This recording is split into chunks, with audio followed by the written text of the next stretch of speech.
El ventilador del consultorio del doctor Ramírez giraba con parsimonia sobre mi cabeza, removiendo el aire denso saturado de desinfectante y ese inconfundible olor a papel envejecido. Deslicé el pulgar por las ranuras del reposabrazos de madera intentando distraerme del entumecimiento que subía por mis rodillas. A mis 73 años, cada punzada era un susurro cruel, como si el cuerpo te advirtiera de su inminente rendición. Acudí a esa consulta con la intención de hablar solamente de la presión en el pecho que sentía cada vez que subía los escalones de la entrada de mi casa. Solo eso, pero mi mente testaruda como siempre ya volaba hacia Emiliano.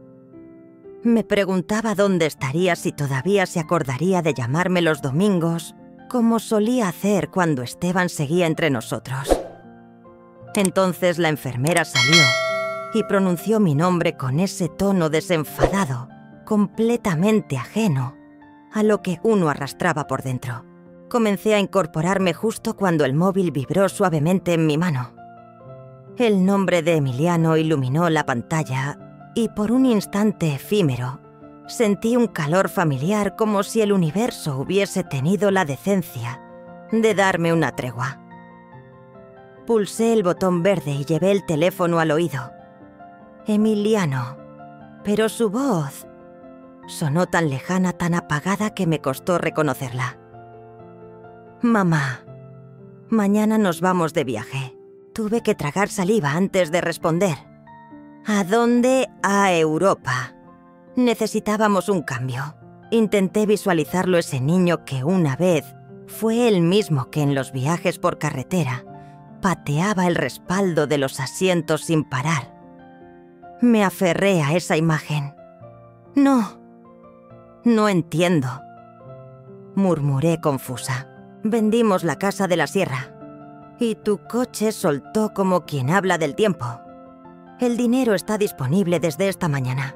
Sentí un frío que se instaló en mi pecho como una piedra. Tienes que desalojar antes del viernes. Lo siento, pero no había alternativa. La habitación pareció achicarse de golpe. Me llevé la mano a la frente mientras el aire se volvía más liviano, más traicionero. ¿Vendiste mi casa? Necesitábamos el dinero, dijo casi con fastidio. No es como si necesitaras tanto espacio, añadió con indiferencia. Estarás bien. Y entonces colgó, así sin más, como si yo no significara nada. Sin darme margen para formular la pregunta que me abrasaba la garganta, la enfermera simplemente me indicó con un gesto que la siguiera. Su mirada era cortés, pero cargada de una preocupación contenida. Me obligué a incorporarme. Las piernas me flaqueaban, pero logré avanzar tras ella hacia la pequeña sala de exploración. Me senté sobre la camilla forrada de papel desechable.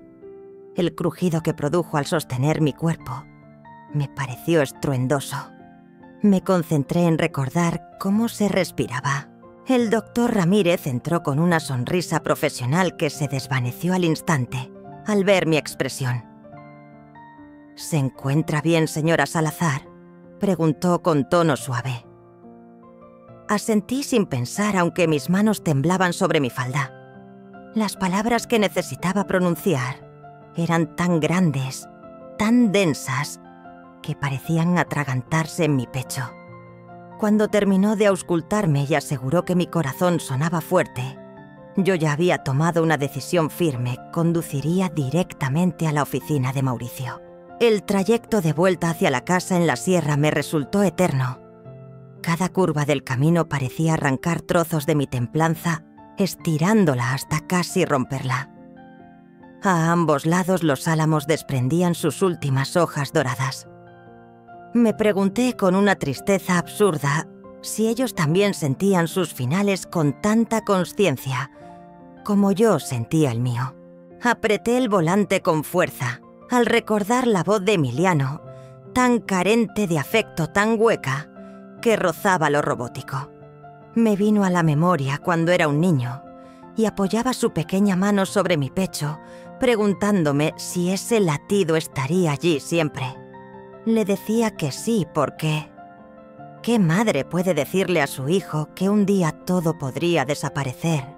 La casa surgió tras una curva, su tejado metálico verde, destellando bajo la luz tibia de la tarde.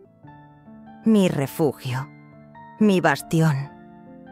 Esteban y yo habíamos ensamblado cada tablón con nuestras propias manos, aquel verano en que cumplí 46 años. Recuerdo las ampollas, el dolor de espalda, el cansancio. La levantamos para que fuese eterna. Aparqué frente a la escalera. La grava crujió bajo las ruedas. Me quedé allí sentada inmóvil, mientras el motor comenzaba a emitir un tic-tac suave, como un reloj marcando la cuenta atrás en mitad del silencio. Una parte de mí deseaba quedarse en el coche inmóvil, como si todo siguiera igual, como si este momento no hubiese llegado nunca. Pero no podía evadir la realidad. No podía fingir que ignoraba lo inevitable. Esteban, con su manera pausada, me lo había advertido. Durante el último año antes de morir, dedicó tardes enteras a redactar papeles repasando conmigo cómo aquel fideicomiso blindaría la casa frente a reclamaciones absurdas, parientes oportunistas o decisiones precipitadas una vez que él ya no estuviera. Prométemelo, me pidió acariciándome la mano con una ternura que aún siento en la piel. Si alguna vez esta casa corre peligro, usarás el fideicomiso. Y lo hice, se lo prometí. Pero nunca se lo confesé a Emiliano.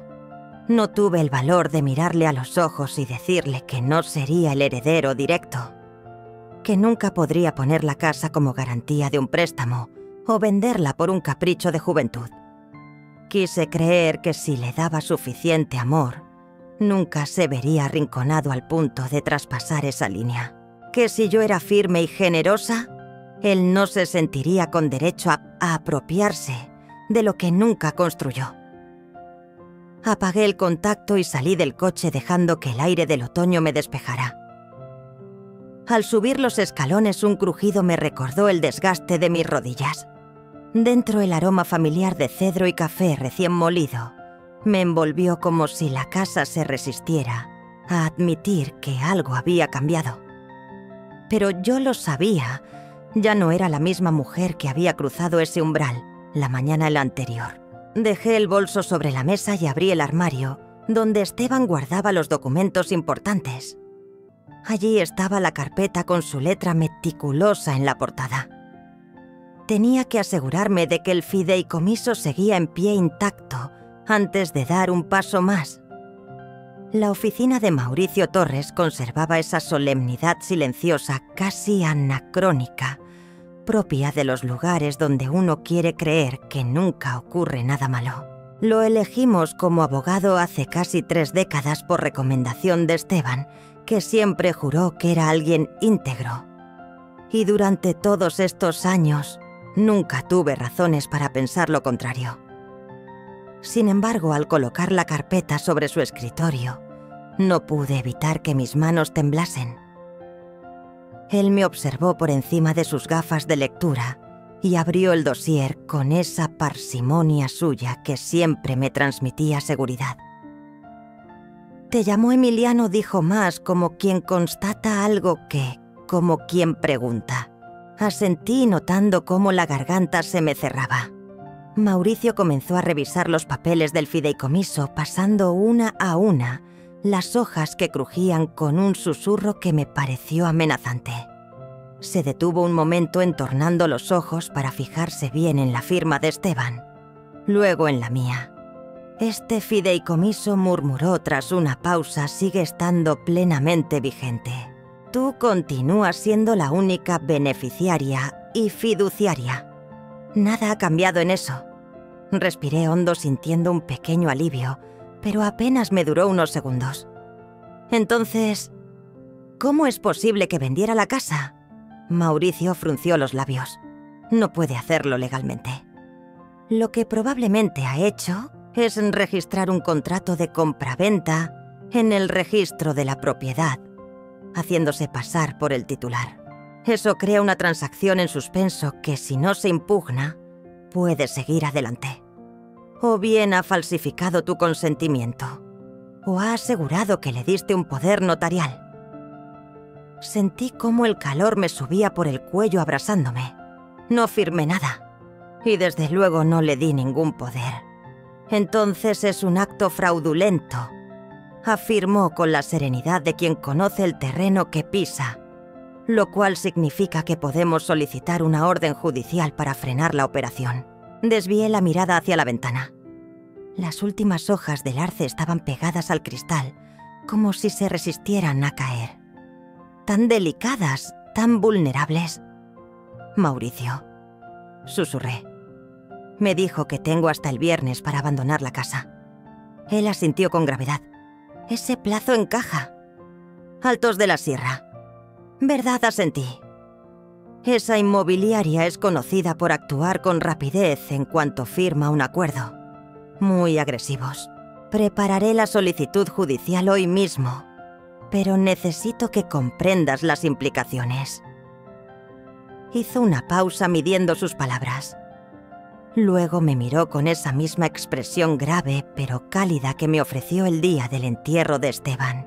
Emiliano podría ser acusado de estafa e incluso de fraude informático, según cómo se haya efectuado la transacción.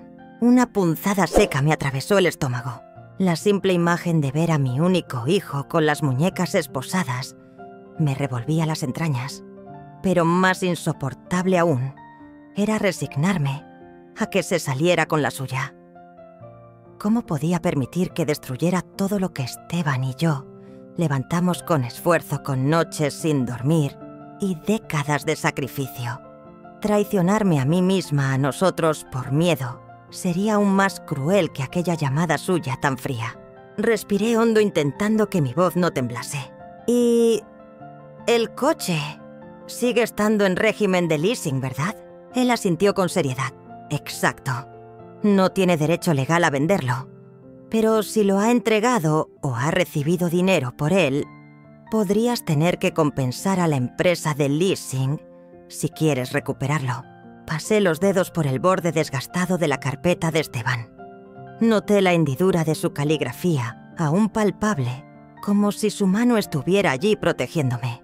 Redáctala, murmuré al fin, sin apartar la vista del cartapacio. Haz la orden judicial. No quiero perder la casa. Mauricio dejó los documentos a un lado y entrelazó los dedos sobre el escritorio. Su voz fue firme, tranquilizadora. La presentaré antes de que acabe el día. Vete a casa. Te avisaré cuando esté todo en marcha. Le di las gracias con un hilo de voz mucho más débil de lo que pretendía y salí. Mientras caminaba hacia el coche, sentí el peso del atardecer posarse sobre mis hombros. Y sin embargo, al pensar en la casa de la Sierra, nuestra casa, me aferré a la certeza de que me esperaba allí, firme, íntegra, como debía ser. Cuando llegué al final del camino, el crepúsculo ya teñía de cobre las colinas como si el día se resistiera a morir. El cielo ardía tras el tejado y yo seguía aferrada al volante, los nudillos blancos de tensión. No pude soltarlo de inmediato. Me obligué a respirar.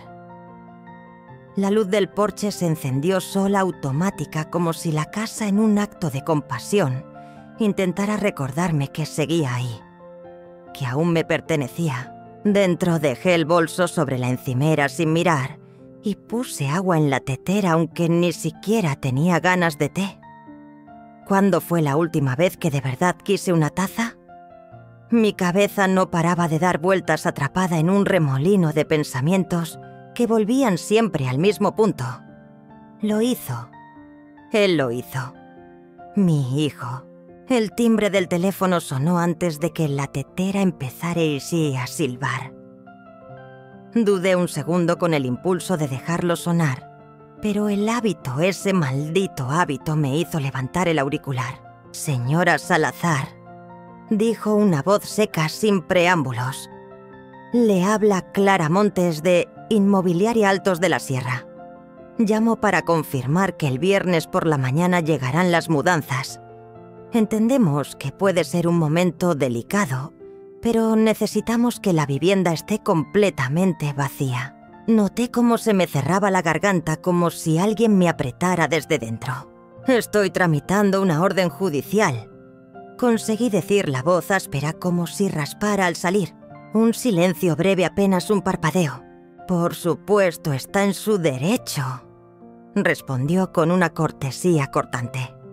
Pero le advierto que si el juez no emite y registra la orden antes del viernes a las 9 en punto, se te ejecutará el acuerdo firmado. Tal y como consta. Me dio las gracias con un tono que destilaba indiferencia y colgó. El silbido agudo de la tetera me sacudió como una alarma. Di un respingo tan violento que estuve a punto de dejar caer el teléfono. Apagué la hornilla con manos temblorosas mientras el vapor nublaba mis gafas. Me sentía frágil, expuesta. Tomé la taza entre las manos casi más por tener algo que sostener que por beber y me dejé caer en el viejo sillón de cuero de Esteban. Durante un largo rato me quedé allí, atrapada en la inmovilidad, observando las fotos en la repisa. Nuestro retrato de boda. Emiliano a los 10 años con esa sonrisa rota y encantadora. Los tres en la feria del pueblo, el brazo de Esteban, rodeándonos a los dos. Como si pudiera protegernos de todo. Sobre mis hombros, como si siempre hubiera estado allí, pesaba una certeza que ya no podía ignorar. Cogí el móvil sin pensarlo demasiado.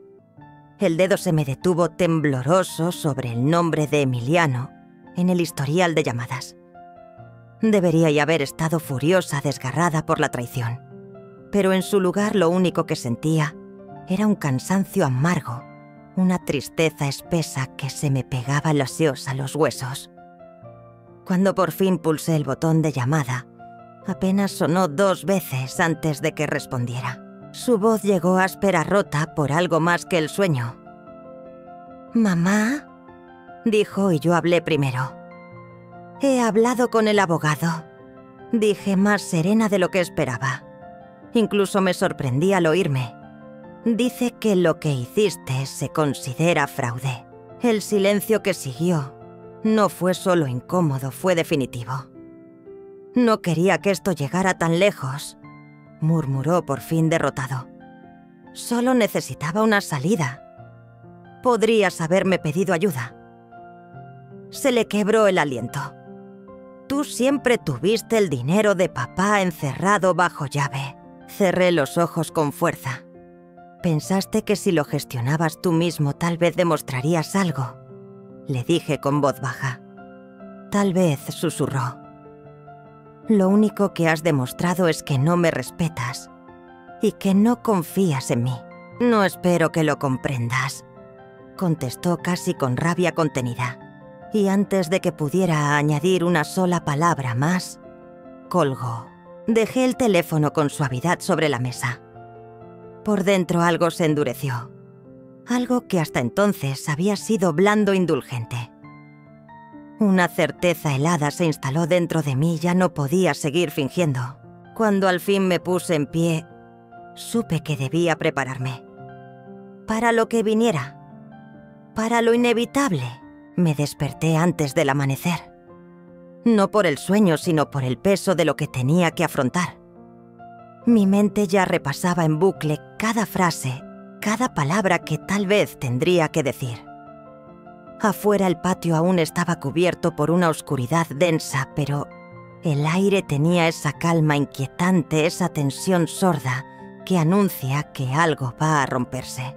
Puse café aunque no me apetecía, y me quedé allí de pie frente a la ventana con la taza caliente entre las manos, hasta que unos faros rompieron la penumbra y proyectaron su luz sobre la grava del camino. Durante un instante estuve tentada a dejarle fuera que se empapase de su propia culpa bajo ese amanecer indiferente. Pero entonces oí la voz de Esteban en mi cabeza. Esa forma suya firme pero cálida de empujarme hasta afrontar las cosas sin rodeos, incluso si dolían. así que abrí la puerta antes de que Emiliano tuviese tiempo de llamar. Apenas podía sostenerse. No parecían haber dormido en días. El pelo revuelto, la barba descuidada y ese brillo ojeroso en los ojos. Me golpeó con fuerza un recuerdo cuando era niño y se colaba entre nuestras sábanas tras una pesadilla. Solo que esta vez, él era la pesadilla. ¿Puedo entrar?, preguntó. Me aparté sin decir palabra. Se quedó un instante en el marco de la puerta, dudando como si ya no supiera si ese lugar le pertenecía. En la cocina se sentó frente a mí sin que se lo pidiera. Sus dedos se movían nerviosos sobre la mesa jugueteando con el aire, incapaces de quedarse quietos. Pensé que si te lo contaba caras a cara lo comprenderías mejor, empezó. Lo comprendo a la perfección, respondí con calma. Mi voz era baja firme. ¿Intentaste apropiarte de algo que no era tuyo?, negó con vehemencia. No robé. Tomé lo que con el tiempo me correspondería. Siempre me habéis tratado como a un crío incapaz sin criterio, como si nunca fuera digno de confianza. Porque no lo eras, dije sin elevar el tono, pero sintiendo la rabia encenderse en mi interior. Y por lo visto, sigues sin serlo. Bajó la mirada. Me estaba hundiendo, mamá. Tras el divorcio todo se vino abajo. Las deudas. Pensé que, si por una vez lograba salir adelante, todo se encauzaría. Y yo que susurré. ¿Qué hay del hecho de que estuviste dispuesto a dejarme sin nada, ni techo, ni dignidad? Guardó silencio. Uno espeso, uno de esos que ya no se pueden llenar con excusas. Inspiré hondo. Olvidaste un detalle, dije despacio. Levantó la vista alarmado. Esta casa está protegida por un fideicomiso. Nunca tuviste derecho a venderla. Lo que hiciste se llama fraude. Intentó hablar, pero no logró articular palabra. Se le borró la arrogancia del rostro. De repente parecía más pequeño, más frágil, casi derrotado. Hoy mismo presentaré la orden judicial, anuncié. No voy a permitir que destruyas lo que tu padre y yo construimos con esfuerzo. Por primera vez, no replicó. Solo hundió el rostro entre las manos como si comprendiera por fin que había cruzado una línea sin retorno. Cuando se marchó, el amanecer clareaba tras los árboles y supe con certeza que jamás volveríamos a ser los mismos. Al mediodía Mauricio me llamó, la orden ya estaba registrada oficialmente. Su voz conservaba un matiz de alivio contenido, aunque su tono profesional intentaba ocultar el temor de que todo se viniera abajo, justo cuando habíamos llegado tan lejos. Asentí con la garganta seca, apenas logré balbucear un gracias y colgué. No habían pasado ni 5 minutos cuando el timbre del correo electrónico rompió el silencio. Era un mensaje de Clara Montes. Lo abrí y de inmediato el corazón me dio un vuelco. El tono era gélido, tajante, con un deje de indignación como si la desquiciada en toda esta historia fuese yo. Clara me comunicaba que la inmobiliaria trasladaría el asunto a su equipo legal y que esperaban una resolución sin más demora. Cerré el mensaje sin molestia alguna en contestar. Pasé la tarde entera recorriendo la casa como alma en pena, reuniendo cada documento que pudiese tener alguna utilidad. Recibos de impuestos, estados de cuenta, antiguos de la hipoteca. Aquella carpeta donde Esteban, con su caligrafía impecable, había guardado los papeles importantes. Los fui apilando con manos temblorosas sobre la mesa del comedor. Tenía la absurda sensación de que si me detenía un segundo, si dejaba de moverme el dolor que anidaba en mi pecho, acabaría por quebrarme del todo. Eran casi las 3 de la tarde cuando sonó el timbre. Por un instante creí que Emiliano había regresado, quizá implorar o a soltar alguna acusación. Pero al abrir la puerta no había nadie. Solo un sobre grande apoyado discretamente en el borde del escalón. Me agaché, lo recogí, Le di la vuelta. El remitente era la empresa de leasing. Dentro encontré una notificación formal. Decía que el vehículo había sido transferido de forma fraudulenta y que a efectos legales yo seguía siendo la responsable de una deuda de casi 90.000 pesos.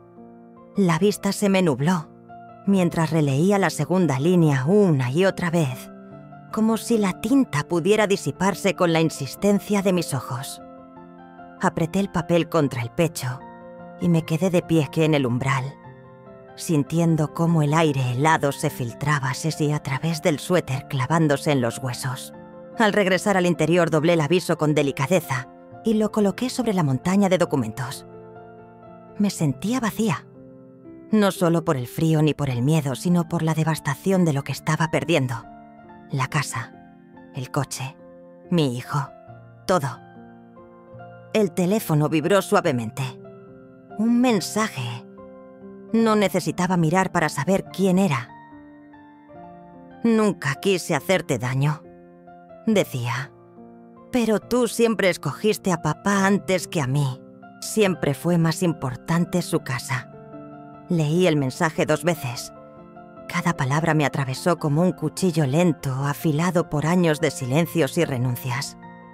Algo dentro de mí se quebró en ese instante, sin posibilidad de repararse.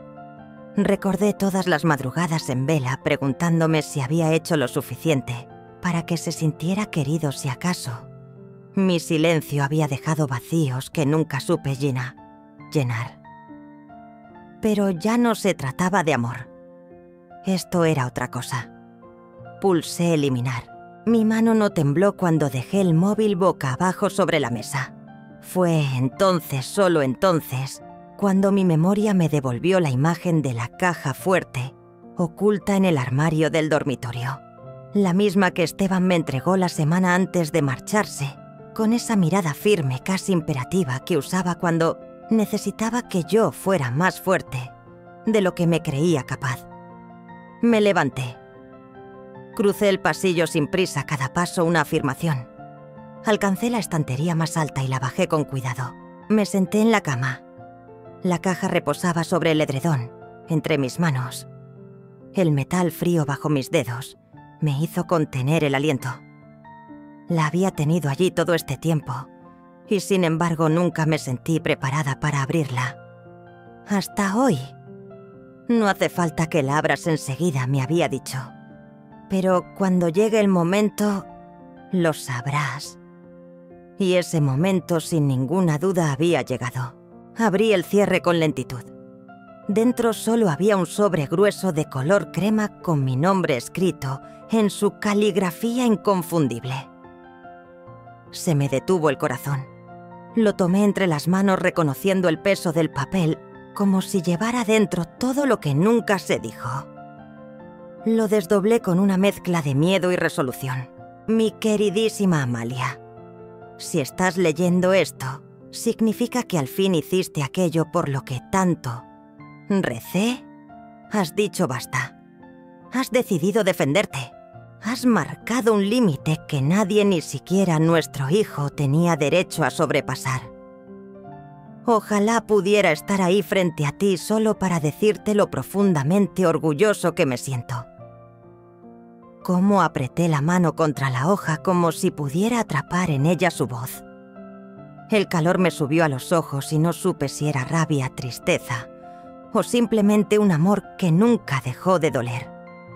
Sé que me quisiste tanto como para justificar a Emiliano, para verle bondad incluso cuando él se empeñó en esconderla tras cada traición.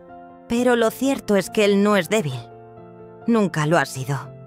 Esa fuerza que alguna vez confundiste con frialdad es la tuya, la que llevas dentro desde siempre, no un legado mío.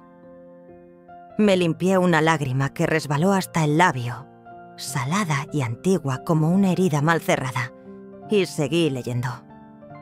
Si algún día Emiliano regresa y lo hace, no con excusas, sino con plena conciencia de sus actos, entonces abre la puerta. No porque lo merezcas, sino porque tú mereces la paz que se encuentra cuando se deja de cargar con lo que no es tuyo. No te corresponde redimir sus errores. No es tu cruz. Doblé la carta con una delicadeza casi ritual y la dejé sobre la mesilla de noche. Mis hombros se estremecían, el cuerpo me temblaba por dentro, pero no de miedo. Era una mezcla extraña de alivio y duelo. Años enteros preguntándome si hice bien en mantener ese fondo fuera de su alcance. Y ahora por fin tenía la certeza. Sí, hice bien. Volví a hundir la mano en la caja y toqué algo frío y metálico. Era la diminuta llave de latón del cajón que Esteban siempre mantenía cerrado. Allí guardaba lo más íntimo, lo que no quería que nadie viera, hasta que llegara el momento. Ya era tarde, pero no tenía sueño, ni cuerpo ni alma. Me levanté, llevé la llave al escritorio junto a la ventana y la introduje en la cerradura. El clic sonó seco, preciso, definitivo. Dentro, sobre unas carpetas polvorientas de seguros vencidos, descansaba otro sobre. También llevaba mi nombre escrito con esa caligrafía meticulosa que reconocería incluso dormida. Lo tomé entre los dedos y una extraña quietud se posó sobre mí, como si el tiempo mismo se hubiera detenido. Ya no había miedo ni ira, solo un silencio que parecía prepararme para descubrir en qué me iba a convertir tras esta última lectura. Me senté en la silla de madera donde tantas veces le vi escribir en silencio, ajeno al mundo. El borde del escritorio seguía gastado por el roce de sus manos como un eco de su presencia. Encendí la lámpara. La luz cálida acarició el papel mientras rompía el sello. Amalia, si estás leyendo esto es porque ya has hecho lo más difícil. Te has levantado. Has reclamado lo que te pertenece desde siempre. Y ahora afrontas la pregunta que jamás pudimos responder mientras yo seguía viva. ¿Qué se le debe a un hijo que ha elegido traicionarte? Dejé que la carta reposara sobre mis rodillas mientras cerraba los ojos. Durante años confundí el amor con el sacrificio sin medida. Creí que si daba lo suficiente tiempo, paciencia, hasta la dignidad, Emiliano acabaría por comprender que volvería a ser ese niño que una vez me abrazó fuerte, el que solía decirme al oído que nunca me dejaría sola. Pero no hay deshonra en cerrar una puerta si quien está al otro lado no te respeta. Y si aún queda un sendero hacia el perdón, lo sentirás. Siempre lo has sabido. Escúchate. Doblé la carta con sumo cuidado, alisando los pliegues con la palma, como si templara una herida. Me sentía menos pesada, como si parte de la firmeza de Esteban hubiera viajado conmigo a través de aquellas líneas. Cuando me puse en pie, supe exactamente lo que debía hacer. Regresé a la cocina y vertí el café frío por el fregadero, como si vaciara también todo lo que ya no me servía. Luego extendí las cartas sobre la mesa una junto a la otra, como si dejarlas respirar ayudara a que yo también pudieras hacerlo. Cogí el móvil. Esta vez, mis dedos no titubearon al marcar. Mauricio, dije en cuanto respondió. La orden judicial sigue en pie. Pero no quiero hundirle con una denuncia penal. Quiero que aprenda, no que se rompa. Hubo una pausa. El silencio antes de una decisión verdadera. Entendido fue todo lo que dijo. Al colgar me acerqué a la ventana. La última luz de la tarde acariciaba los álamos, dibujándolos como sombras firmes contra un cielo desvaído. Pensé en Emiliano vagando solo por algún lugar prestado, y me dolió, claro que sí. Pero no dejé que eso me detuviera. Saqué una hoja en blanco y empecé a escribirle. Cada palabra deliberada. Cada frase una forma de empezar a caminar hacia algo que aún no tenía nombre, pero que por fin me pertenecía.